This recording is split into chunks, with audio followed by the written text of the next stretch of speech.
अस्सलाम वालेकुम, आप देख रहे हैं दो फनकार। मेरा नाम शजील है। Elements of design last episode के अंदर हमने सारे कवर कर लिए हैं। आज हम स्पेशल एक एपिसोड रिकॉर्ड कर रहे हैं एलिमेंट्स ऑफ डिज़ाइन का रिकैप करने के लिए, ताकि हम किसी एक एपिसोड में इन सबको भी कवर कर लें, सो दैट अगर आपने रिवाइज़ करना हो कि सारे एलिमेंट्स ऑफ डिज़ाइन क्या होते हैं और उनका एक बेसिक इन्फॉर्मेशन या अंडरस्टैंडिंग लेनी हो, तो आप इस वीडियो को देख के सारा कवर कर सकें। तो आज हम सारे के सारे एलिमेंट्स ऑफ डिज़ाइन जो हमने पिछले 1 बाय 1 एपिसोड्स के अंदर किए हैं वो सारे कवर कर रहे होंगे। तो स्टार्ट करते हैं एलिमेंट्स ऑफ डिज़ाइन के साथ। जो हमने सारे कवर किए हैं वो थे line, shape, form, colour, texture, space और टाइपोग्राफी। 1 बाय 1 मैं इसको गो थ्रू कर देता हूँ। ज़्यादा डिटेल में, इससे ज़्यादा डिटेल में अगर देखना है तो आप अलग अलग से वीडियोस भी देख लीजिएगा, जो कि इन्हीं के ऊपर सेपरेटली हमने रिकॉर्ड की हुई हैं। लाइन के ऊपर बात कर लेते हैं। लाइन की टाइप्स के बारे में हमने डिस्कशन की थी। पहला एलिमेंट है कि लाइन किस तरह की होती हैं, thin, thick line, dotted line, zigzag, इस तरह से डेकोरेटिव लाइंस भी हो सकती हैं। लाइंस की बड़ी सारी टाइप्स हैं। ये कुछ बेसिक टाइप्स हमने डिस्कस की थी, स्क्रीन पे आपको नज़र आ रही होंगी। और फिर हमने ये डिस्कस किया था कि लाइन का यूजेज क्या है as design element design practice के अंदर, बिकॉज ये सारे के सारे एलिमेंट स्टैंड अलोन तब तक मीनिंगफुल नहीं है जब तक हम इसको डिज़ाइन प्रैक्टिस के अंदर लेकिन आए। तो इसके यूजेज देख लेते हैं हम क्विकली कि लाइन कहाँ कहाँ पे यूज़ हो सकती है। मेजरली इन्फोग्राफिक्स के अंदर यूज़ होती है, किसी इन्फॉर्मेशन को स्ट्रेस देने के लिए यूज़ हो जाती है, बॉर्डर्स के लिए यूज़ हो जाती है, इन्फॉर्मेशन को स्ट्रक्चर करने के लिए हम यूज़ कर लेते हैं। समटाइम्स हम डिवाइड करने के लिए इन्फॉर्मेशन को हम यूज़ कर रहे होते हैं। समटाइम्स हम डेकोरेशन के लिए भी इसी लाइन के साथ प्ले कर रहे होते हैं। अगेन स्ट्रक्चर, इन्फॉर्मेशन को स्ट्रक्चर करने के लिए भी हम इसी लाइन का यूज़ कर रहे होते हैं। सो ये कुछ कोर यूजेज है लाइन एलिमेंट के। इसके बाद हम चलते हैं सेकंड एलिमेंट जो कि शेप था। नाम से ही क्लियर है शेप के यूजेज क्या है। कुछ डेकोरेटिव है, सिंबॉलिक है, और पैटर्न और टेक्सचर्स के लिए ये यूज़ हो जाता है। शेप है क्या, शेप के नाम से ही क्लियर है। शेप बेसिकली एक 2D एलिमेंट है जिसके अंदर सिर्फ हाइट और विड्थ इन्वॉल्व है। और शेप की जो बेसिक जो 3 टाइप्स हैं वो ये, एक तो लाइन के थ्रू ये डेवलप हो जाती है, दूसरा कलर के थ्रू हम इसको आइडेंटिफाई कर सकते हैं, और तीसरा नेगेटिव शेप के अंदर जो नेगेटिव स्पेस है उसके अंदर भी शेप डेवलप कर सकते हैं हम। शेप की दो मेजर टाइप्स हैं, ज्योमेट्रिक और ऑर्गेनिक। ये हमने डिटेल में उसके अंदर डिस्कस किया हुआ है। और शेप किस तरह से हिस्टोरिकली यूज़ होती रही है फॉर डिफरेंट पर्पस, किस तरह से लैंग्वेज के अंदर शेप और लाइन का यूज़ करके लैंग्वेजेस डेवलप हुई हैं विद टाइम, और इवॉल्व होते होते अब टाइपोग्राफी बन गई हुई है। आइकॉन्स के अंदर शेप का बहुत ज़्यादा यूज़ है, ऑर्गेनिक और ज्योमेट्रिक दोनों का। लोगोज़ के अंदर शेप बहुत एविडेंट हमें नज़र आती है और दोनों टाइप्स बहुत क्लियरली नज़र आती हैं। समटाइम्स कॉम्बिनेशन ऑफ बोथ भी हमें मिलता है। Typography, typeface design, font design के अंदर शेप का काफ़ी रोल है, ज्योमेट्रिक और ऑर्गेनिक दोनों का। ये कुछ एग्जांपल्स हैं किस तरह से ये शेप्स जो है उनके थ्रू डिफरेंट फॉन्ट्स डेवलप हुए हुए हैं। ज़ाहिर है उन शेप्स के डिफरेंट कैरेक्टर के साथ डिफरेंट कैरेक्टर के फॉन्ट्स डेवलप हुए हुए हैं। टेक्सचर्स के अंदर शेप को यूज़ करके हम डिफरेंट टेक्सचर्स डेवलप कर सकते हैं। ये इसकी एक एग्जांपल है। इस तरह से बहुत सारे और हमें एग्जांपल्स मिल जाती हैं इंटरनेट से। इलस्ट्रेशन के अंदर शेप किस तरह से यूज़ होती है, 2D शेप जो है वो किस तरह से, उससे आप ऑर्गेनिक ऑब्जेक्ट या ऑब्जेक्ट्स डेवलप कर सकते हैं। किस तरह से ये ज्योमेट्रिक शेप्स के थ्रू इलस्ट्रेशंस मॉडर्न ट्रेंड के अंदर हमें नज़र आती हैं। लेआउट के अंदर शेप का बहुत पावरफुल रोल है। शेप के थ्रू हम किस तरह से लेआउट के अंदर प्ले कर सकते हैं। स्टैंड अलोन शेप को यूज़ करके, शेप से कोई इन्फॉर्मेशन का डिवाइडर डेवलप करके, शेप के अंदर इमेज को क्लिप करके बहुत इंटरेस्टिंग लेआउट्स डेवलप हो जाती हैं। Third element form. ये जिस तरह से मैंने लिखा वैसी से क्लियर है। फॉर्म के अंदर एक तीसरी डायमेंशन इन्वॉल्व है। जिस तरह हमने डिस्कस किया, शेप के अंदर 2 डायमेंशंस होती हैं, हाइट और विड्थ। फॉर्म के अंदर एक तीसरी डायमेंशन इन्वॉल्व है जो कि है डेप्थ। सो जब शेप के अंदर डेप्थ ऐड हो जाए तो वो फॉर्म बन जाती है, इसको 3D भी हम बोलते हैं। जो मैं ये इसके अंदर भी अगेन शेप की तरह दोनों फॉर्म्स एग्जिस्ट करती हैं, ज्योमेट्रिक और ऑर्गेनिक, और इनके डिफरेंट यूज़ हैं डिज़ाइन के अंदर। जैसे कि इसके अंदर हम देख रहे हैं कि कुछ 3D के अंदर आप फॉर्म्स के साथ पूरी एक स्टोरी डेवलप कर सकते हैं। इन्फोग्राफिक्स के अंदर फॉर्म यूज़ हो रही है।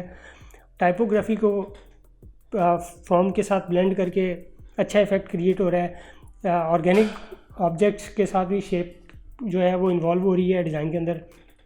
टाइपोग्राफी फॉर्म से इंस्पायर होके एक अच्छा इम्पैक्ट क्रिएट करती है, एक अच्छी एग्जांपल है उसकी। इसके बाद नेक्स्ट एलिमेंट है टेक्सचर। टेक्सचर जो है ये फीलिंग ऑफ सरफेस है, जैसा कि हमने डिस्कस किया कि ये विजुअल जो सरफेस के ऊपर हमें फील करते हैं हम किसी भी टेक्सचर को, वो उससे हम क्लियरली आइडेंटिफाई कर लेते हैं कि एक टेक्सचर किस टाइप का है, ये इमेज टेक्सचर है या पैटर्न टेक्सचर है, जो कि हमने टाइप ऑफ टेक्सचर के अंदर डिस्कस किया था। और इमेज टेक्सचर की इटसेल्फ आगे कैटेगरीज थी एनवायरमेंटल, बायोलॉजिकल और मैन मेड। नाम से ही बड़ा क्लियर है कि एनवायरमेंटल जो है, एनवायरमेंट के अंदर हमें नज़र आ जाते हैं स्काई के टेक्सचर है, सैंड का है, लैंड का है, डिफरेंट ऑब्जेक्ट्स हैं, फॉर एग्जांपल ट्री हो गया, इस तरह की डिफरेंट सर्फेसिस का जो टेक्सचर है। बायोलॉजिकल जो लिविंग थिंग्स हैं उनके जो टेक्सचर्स हैं, उनसे उनकी जो सर्फेसिस के जो टेक्सचर डेवलप होता है वो है। इसी तरह से मैन मेड जो हम खुद से किसी न किसी टेक्सचर्स या किसी ऑब्जेक्ट से इंस्पायर होकर टेक्सचर खुद से डेवलप करते हैं एज डिज़ाइनर, ये मैन मेड है। ये भी डिफरेंट टाइप के हो सकते हैं, एब्स्ट्रैक्ट हो सकते हैं और शेप से डेवलप हो सकते हैं, फिर ऑर्गेनिक फॉर्म्स के साथ डेवलप हो सकते हैं। इसी तरह से पैटर्न टेक्सचर जो है वो नाम से क्लियर है कि पैटर्न उससे एक बनता है, ये हमें नेचर के अंदर भी मिलता है और मैन मेड में भी मिलता है। डिफरेंट फैब्रिक के टेक्सचर, डिफरेंट एनिमल के, डिफरेंट ऑर्गेनिक ऑब्जेक्ट्स के, और इवन ब्रांड्स के अंदर भी इस टेक्सचर को इस तरह से प्रैक्टिस किया गया है, जैसे एलवी की एक एग्जांपल यहाँ पर लगी हुई है। इसी तरह से डिज़ाइन के अंदर जो टेक्सचर है उसको बड़ा अच्छी तरह से यूज़ कर सकते हैं हम अपनी कम्युनिकेशन को इन्हेंस करने के लिए। इसकी कुछ बेस्ट एग्जांपल्स हैं, हमने सेपरेट एपिसोड के अंदर इनको डिटेल में डिस्कस किया था।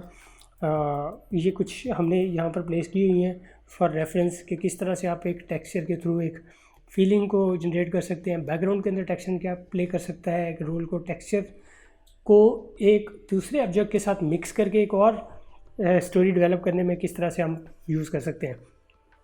नेक्स्ट एलिमेंट स्पेस है। स्पेस एक अगेन नाम से ही क्लियर है कि एरिया के साथ रिलेटेड एक एलिमेंट है कि किस तरह से हम जो एरिया है डिज़ाइन के अंदर उसको किस तरह से डील करते हैं उसके साथ। और उसकी दो टाइप्स हैं अगेन, नेगेटिव और पॉजिटिव। स्पेस इस एग्जांपल में बेस्ट एविडेंट है काफ़ी कि किस तरह से ये नेगेटिव और पॉजिटिव स्पेस को हम अंडरस्टैंड कर सकते हैं। एक स्पेस जो कि बिल्कुल एक जो हम पॉजिटिव स्पेस में ड्रॉ कर रहे हैं, जो उसको कवर कर रही है वो पॉजिटिव है, जो हम स्पेस के अंदर से माइनस कर रहे हैं कुछ, उसको नेगेटिव स्पेस हम कहते हैं। और डिज़ाइन के अंदर स्पेस का बड़ा अच्छा यूज़ कर सकते हैं एज डिज़ाइनर हम। लोगोज़ के अंदर इसकी एग्जांपल्स मिलती हैं, WWF के, फेडेक्स के लोगों के अंदर ये कुछ कम्युनिकेशन की एग्जांपल्स हैं, एड्स हैं, जिसके अंदर हमें नज़र आ रहा है कि किस तरह से स्पेस को नेगेटिव और पॉजिटिव के साथ प्ले करके एक मैसेज को पावरफुली कम्युनिकेट किया हमने। नेक्स्ट एलिमेंट कलर का है। कलर के ऊपर हमने बात की थी कि कलर जो है उसका बेसिकली लाइट के साथ लिंक है। लाइट जब रिफ्लेक्ट करती है किसी ऑब्जेक्ट के साथ लगे तो हम कलर को, हमारी आई परसीव करती है। कलर की हमने टाइप्स डिस्कस की थी, जिसके अंदर मेजर चीज़ जो हमने डिस्कस की थी वो थी कलर व्हील, कि जो बेसिक प्राइमरी कलर्स हैं वो क्या हैं, येलो, ब्लू और रेड। फिर हमने सेकेंडरी कलर्स और टेरिशरी कलर्स जो हैं वो डिस्कस किए थे कि वो क्या हैं। और ये किसी भी डिज़ाइनर के लिए बड़ा ज़रूरी है कि वो बेसिक कलर्स की जो एक बेसिक साइज़ है उसको अंडरस्टैंड करें, सो दैट जब आप कलर प्रोड्यूस कर रहे हो आपको पता हो कि आप किस कैटेगरी का कलर प्रोड्यूस कर रहे हैं। इसी तरह से एज डिज़ाइनर RGB और CMYK के कलर्स के अंदर क्या इनका आपस में फ़र्क है। RGB डिजिटल कलर्स हैं जो स्क्रीन के साथ डील करते हैं, और प्रिंट मीडिया के लिए जो कलर यूज़ होते हैं वो CMYK कलर्स हैं। ये हमने डिस्कस किया था। कलर के व्हील के अंदर हमें दो सेगमेंट्स नज़र आते हैं, वार्म और कूल कैटेगरी के लिए। ये अगेन डिपेंड करता है हम जब कम्युनिकेशन के अंदर कलर को यूज़ कर रहे हैं तो वो हम क्या मैसेज दे रहे हैं और उसके अंदर रिक्वायरमेंट क्या है, किसी कूल कलर की रिक्वायरमेंट है या वार्म कलर की रिक्वायरमेंट है, कहाँ पर ये यूज़ होते हैं, ये डिटेल में हम आने वाली एपिसोड के अंदर मज़ीद डिस्कस करेंगे। कॉम्प्लीमेंट्री कलर्स क्या होते हैं? कलर व्हील के अंदर जो ऑपोजिट, एक्सट्रीम ऑपोजिट कलर्स हैं वो कॉम्प्लीमेंट्री कलर्स हैं। ये बेसिकली कलर कॉन्ट्रास्ट भी क्रिएट करते हैं इससे। मोनोक्रोमेटिक कलर, एक ही कलर की जो डिफरेंट टोन्स हैं उसके बारे में हमने बात की थी, इसके अंदर हमें क्लियरली नज़र आ रहा है। इसी तरह से एनालॉग कलर्स के एक कलर व्हील के अंदर जो साइड बाय साइड एक ही कलर की इंटेंसिटी तो नहीं आप कह सकते, लेकिन एक ही कलर की फैमिली जो है उसको एनालॉग हम बोलते हैं। शेड्स क्या हैं? जब हम किसी कलर के अंदर ब्लैक को ऐड करते हैं तो शेड्स डेवलप हो जाते हैं। इसी तरह से टिंट्स, जब हम किसी कलर के अंदर वाइट को ऐड करते हैं तो टिंट्स डेवलप होते हैं। टोन्स, जब हम एक कलर की ग्रे वैल्यू बढ़ाते जाते हैं, अल्टीमेटली वो ग्रे में कन्वर्ट हो जाता है। ये टोन्स हैं। ये भी इसकी एक बेस्ट एग्जांपल है। शेड के अंदर ब्लैक ऐड कर देते हैं, टिंट के अंदर वाइट ऐड करते हैं तो टिंट बनता है। इसी तरह से ग्रे ऐड करते हैं, बढ़ाते जाए तो टोन बन जाती है। इसी तरह से ह्यू, सैचुरेशन और लुमिनेंस के ऊपर हमने बात की थी।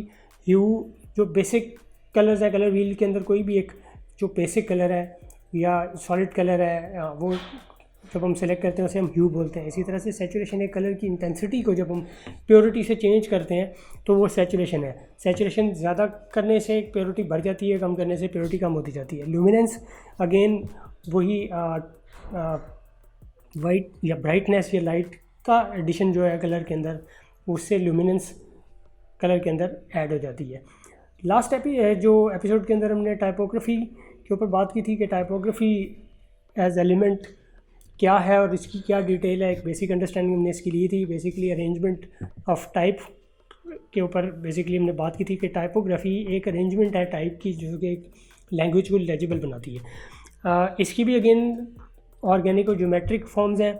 किस तरह से फ़ॉन्ट के अंदर ये शेप्स यूज़ करके एक फ़ॉन्ट डेवलप होता है और उस फ़ॉन्ट का अपना एक इंडिपेंडेंट कैरेक्टर होता है। इसी तरह से फ़ॉन्ट कैटेगरी के अंदर अगर हम देखें तो ऑर्गेनिक और ज्योमेट्रिक दोनों फॉर्म्स एग्जिस्ट करती हैं। कुछ टाइप्स के ऊपर हमने बात की थी कि क्या क्या इसकी कैटेगरीज हैं। सैंस सेरिफ है, स्लैब है, राउंडेड है, स्क्रिप्ट है, ब्लैक लेटर, डेकोरेटिव और एब्स्ट्रैक्ट, और इसके अलावा और भी बड़ी सारी कैटेगरीज हैं।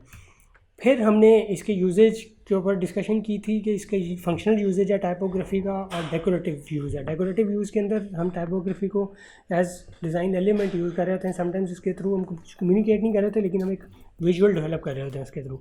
कुछ एज लैंग्वेज आप उसे समटाइम्स ज़रूरी है कि नहीं है कि डेकोरेटिव यूजेज में आप उसे पढ़ भी सकें। फंक्शनल के अंदर नाम से क्लियर है कि फंक्शनैलिटी इसकी क्लियर है, आप पढ़ सकें उसको देख सकें, उसके अंदर इंफॉर्मेशन क्या है रीड कर सकें और एक डिज़ाइन वाइज एक अच्छे तरीके से अरेंज हुआ हो ताकि एक अच्छी विजुअल ट्रीट भी मिले देखने वाले को। डिज़ाइन के अंदर उसका यूजेज क्या था वो भी हमने डिस्कस किया था कि टाइपोग्राफिक लोगो जो है वो किस तरह से डिज़ाइनर्स टाइपोग्राफी को बड़ा स्मार्टली यूज़ करके एक बहुत पावरफुल मैसेज कम्युनिकेट करते हैं। फेडेक्स का लोगो हमने डिस्कस किया था, ये एक और एग्जांपल थी। फिर डिफरेंट लोगोज़ के अंदर टाइपोग्राफी किस तरह से ब्लेंड करके एक बहुत पावरफुल मीनिंग डेवलप हम कर सकते हैं।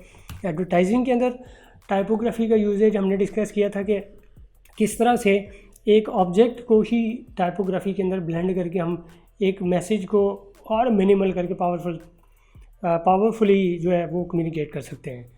ये एक और एग्जांपल थी कि आप एक मैसेज को एक ऑब्जेक्ट के साथ मिक्स करके टाइपोग्राफी का एक बड़ा अच्छा बेस्ट यूज़ हो सकता है। एक और एग्जांपल हमने इसी तरह से शेयर की थी, ये पेप्सी की एक एग्जांपल थी कि एक टाइप के अंदर लोगों को ब्लेंड करके मैसेज को क्लब कर दिया है। इंस्टेड के हम लोगों को अलग लगाते और मैसेज को अलग लिखते, ये बोरिंग हो जाना था। इसी तरह से इलस्ट्रेशन के अंदर टाइपोग्राफी किस तरह से यूज़ होती है उसकी कुछ एग्जांपल्स हमने डिस्कस की थी। आज की एपिसोड के अंदर हमने कोशिश की है कि क्विकली आपके साथ सारे एलिमेंट्स जो हमने डिज़ाइन के डिस्कस किए हैं वो हम उसको रन थ्रू कर दें ताकि आप इस वीडियो को देख के भी रिवाइज़ कर सकें कि एलिमेंट्स ऑफ डिज़ाइन हैं क्या। नेक्स्ट आने वाली एपिसोड के अंदर हम प्रिंसिपल्स के ऊपर बात करेंगे कि इन एलिमेंट्स को डिज़ाइन के अंदर किन असूलों के साथ को सामने रख के हम यूज़ करेंगे और डिज़ाइन की बेस्ट प्रैक्टिस हम कर सकते हैं। तब तक के लिए इतना ही, मिलते हैं नेक्स्ट एपिसोड में। खुदा हाफिज़।